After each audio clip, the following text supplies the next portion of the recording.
Hi, I'm Bill Bradley. Join me for a recent excerpt of American Voices.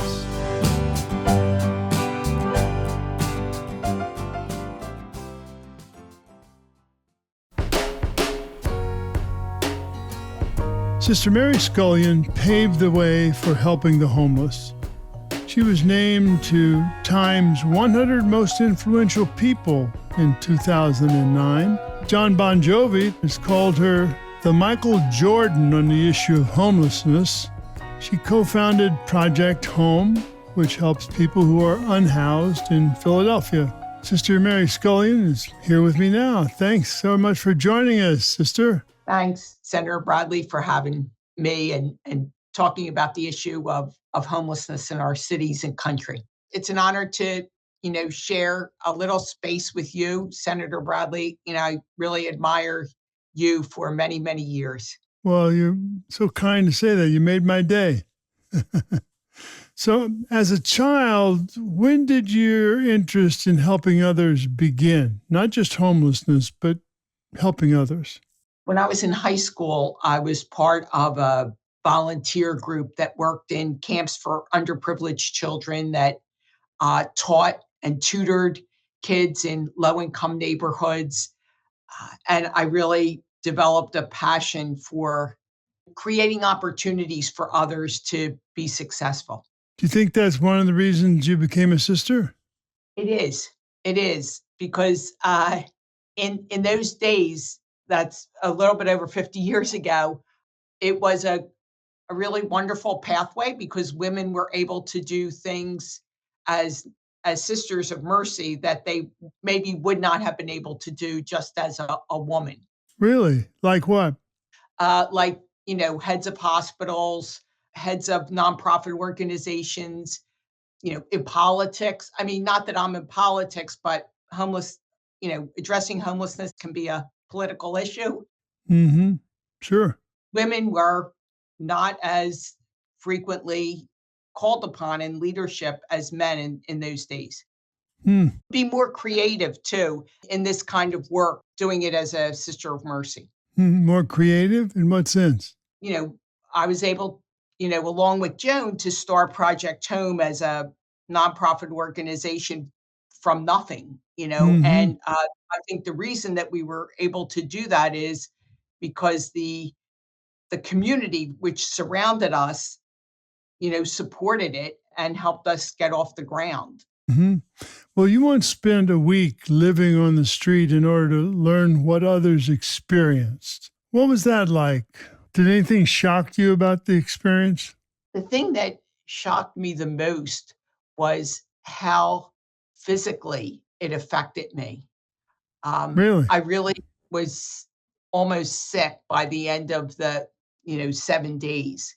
Just the wear and tear on my body, not being able to shower and to refresh myself, just the fear. I think like laying down on the street, I stayed with some of the women who were living on the street. I just felt safer doing that. But I still couldn't really sleep that well because I was just afraid that something would happen to us. Mm-hmm. So all of that, I don't know that I understood that as well as I did by doing it. Yeah, so basically living with fear is what you're saying. Correct. Yes, living with fear. And also, I think another insight was how people walked by and didn't see me. Like I'm a people person, so I'm used to making eye contact and engaging people and maybe appearing as someone that is unsheltered. People just walk by as if I wasn't there. And I think that sense of being invisible or marginalized, I've had people explain it to me who were, once living on the street, but feeling it in a more real way was also a powerful experience. One of the men on the street, Sterling, once told me that people who walked by him sometimes looked at him with disgust and he felt like a piece of trash. Sometimes people walked by him and didn't even see him. And being invisible was such a dehumanizing experience. People on the street often tell me that It's the people who believe in them, who see them, who offer them a kind word, that we are each other's mirrors. And those are the experiences that help people make that decision to come in, to try something different. And I think it's true for all of us. We all know when someone loves us, cares about us, believes in us, it enables us to do things that we never thought were possible. So, what do you think people might not understand about the homelessness? I think people may not understand that poverty and homelessness is institutionalized violence that takes a piece out of people every single day and can destroy people physically, uh, emotionally, spiritually. I think that's something that a lot of people don't understand, and vice versa, how just an act of kindness, or opening a door for someone or providing some kind of service and care to someone can make a big difference in someone's life. What do you say to people who don't have any tolerance at all for people who are homeless? I think those folks are missing a big piece of a life experience. We truly need one another. There's so many proverbs, the African proverb, where you become a person through other people.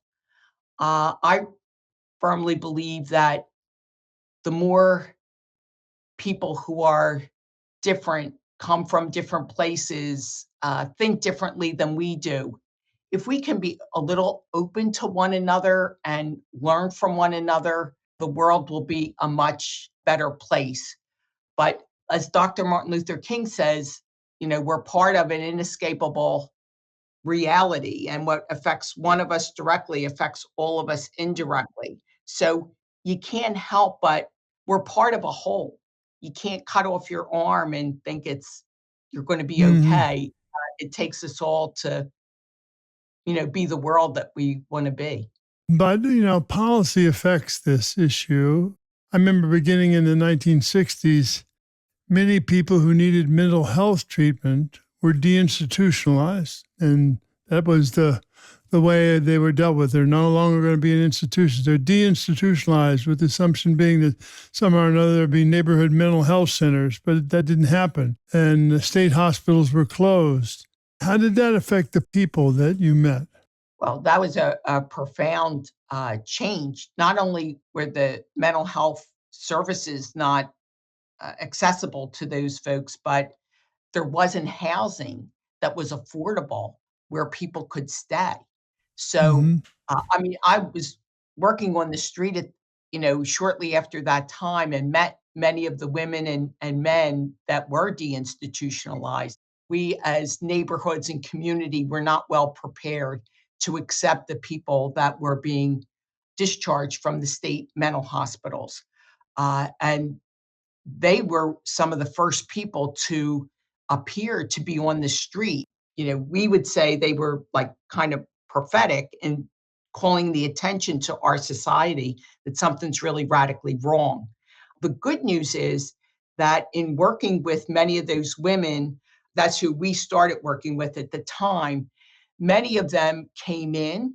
We created a safe haven. We had an admit list that was just people that were on the street.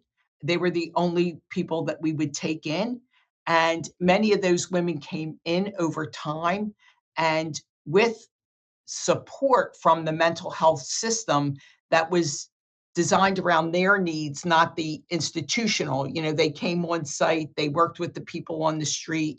Most of those women came in and never went back on the street as long as we had places for them to go to. And that was the beginning of our vision that none of us are home until all of us are home, because we realized that homelessness is a solvable problem if we have the political will. And what that takes is affordable housing and the right kind of health care for people to be successful. As you probably know, mental illness and substance use are equal opportunity diseases. But Mm. if you have the resources, to provide the housing and get the right kind of mental health treatment, people don't become unsheltered. It is a difficult road. I'm not saying it's easy, but it is very possible. And with the advancement of psychiatry and therapy and things like that, peer support, which has been very effective in our work, we know that we can solve homelessness because people who are on the margins and poor, if they're also have a health issue like substance use or mental illness or physical disabilities, it can be enough to put someone on the street. Now, is that what made you start Project Home? And how does Project Home help the situation? It is what inspired us to start Project Home because we knew that we could solve homelessness. We saw that time and time again when people had a place, a safe place to go where they were respected and we had the right kind of support to offer them, they inevitably would come in and stay in and never go back on the street again. And many times develop their talents and skills. Some gain employment, others education, others became peer support specialists, but there is a place for everybody, or there should be a place for everybody. And that is really what inspired us to start Project Home. And we knew it was the HOME, H affordable housing, O opportunities for employment, M medical care, and E education. Those four things, home, both prevent as well as address homelessness. So, can you tell us some moments when Project Home was able to help people get off the street and into their own homes? So, a couple is that Georgiana, who was on the street, she had a serious mental health disability.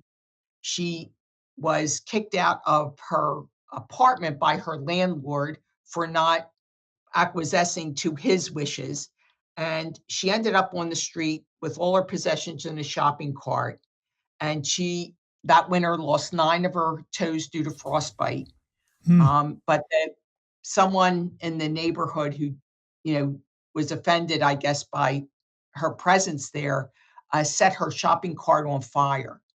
And that was enough to have her hospitalized. And from the hospital, she agreed. We had visited her on the street, so she knew us. So she agreed then to come to Women of Hope. And she came in, she got the necessary, medical care that she needed. She began to answer the phones, was an advocate for others who were unsheltered, fought for the right of people who were unsheltered to vote. She just was made amazing contributions to our community, throughout Mm-hmm. her life until she, passed away. But she was someone who we all really admired. Another young person aging out of foster care who was homeless came in, and in Pennsylvania, we have a law that was recently instituted where people who have aged out of foster care can get their college education for free as long as they get accepted by the college. And so this young lady, Shahada, went through and graduated college while she was living at Project Home. And she got employment at a livable wage and soon moved out of Project Home, which, of course, is what everybody wants. I was giving the commencement speech at LaSalle University, and I got a text from Shahada. And she said, Sister Mary, I'm going to be at graduation. And I thought, oh, how wonderful. And she said, because I'm getting my master's degree. Oh, wow. That's a great story. The talent and potential in people when people are unsheltered or cut off from our society, it's we as a society who are losing like that Hmm. talent, skill. And even for Georgiana, who had a serious mental illness, her spirit was so beautiful. And I'll just say one other thing with Georgiana. She, when she was hospitalized, when I visited her, she said, Sister Mary, God is with us in the dark. Hmm. So, like in that terrible experience that she had, she still had faith that God was with her in these dark times. And Ah, like you just learn from people. yeah. You learn from the least among us. Yes. What would you say to somebody who's thinking about volunteering but hasn't made the decision to do it? What would you want them to know? I would want them to know that if they have an inkling of that they wanna get involved, that, that could be, a blessing in their lives and to follow that through, because I think by engaging, with an organization or a group of people that, are doing something to change, the situation, that you'll learn this is something that I really wanna do, or maybe you'll learn it's something I really don't wanna do, but if you don't do anything, nothing's going to change. So I would encourage people who want to get involved to give it a try and to see, how it goes and hopefully continue to get involved because we need people. We need as many people as we can to be involved in this issue and to help in small ways and big ways. What I can promise you is you will be a different person if you're open to this and open to the people that you're serving. It will change their situation and it will change you. We'll all be better for it. And what would you say to the person who sees homeless people and says, it's their fault, it's not my responsibility? I would I would challenge them to say, in our country, we don't have enough places for people to live. I mean, that's so well documented. Mhm. So people are going to be on our street because there isn't sufficient housing for them to live. And I would ask them to show me, like, what do they mean? I would want to understand more about where they're coming from and what leads them to this conclusion. And hopefully ask them to allow me to show them how I come to, the conclusion that I have. We have to learn from one another and better understand the situations of others. Is our country the kind of country that we want it to be? When someone's living on the street, we're losing their talent and their spirit that could really enrich all of our community. So, Sister Mary, you are stepping down from Project Home, but those values that have driven you since you were a little girl are still there, and you're going to continue to make a big impact on wherever you are, I'm sure. Well, we're still gonna, stay at it and, work side by side with people who are unsheltered and other leaders to end and prevent chronic street homelessness, at least in the city of Philadelphia. Well, Sister Mary Scullion, thank you so much for being here on American Voices. It's a real honor, Senator Bradley, and thank you for everything that you've done to bring voices to the American people and to make our country and cities the kind of places we wanna live in and be in. What a consequential life you've had. Well, thank you. Thank you. I've been speaking with Sister Mary Scullion. She's the co-founder of Project Home. To find out more, visit us on Facebook. Our Facebook page is American Voices with Senator Bill Bradley. And we're also now on Instagram. I hope you check us out there too. On Instagram, our page is Bill Bradley on Sirius XM. Write me your thoughts on anything you've heard today and follow us. And the rain breaks the road. Are you holding on? Are you holding on to your last good day? And I don't know, is this the... Thank you for listening to American Voices here on my YouTube channel. For more interviews celebrating the goodness and creativity of the American people, click the subscribe button below.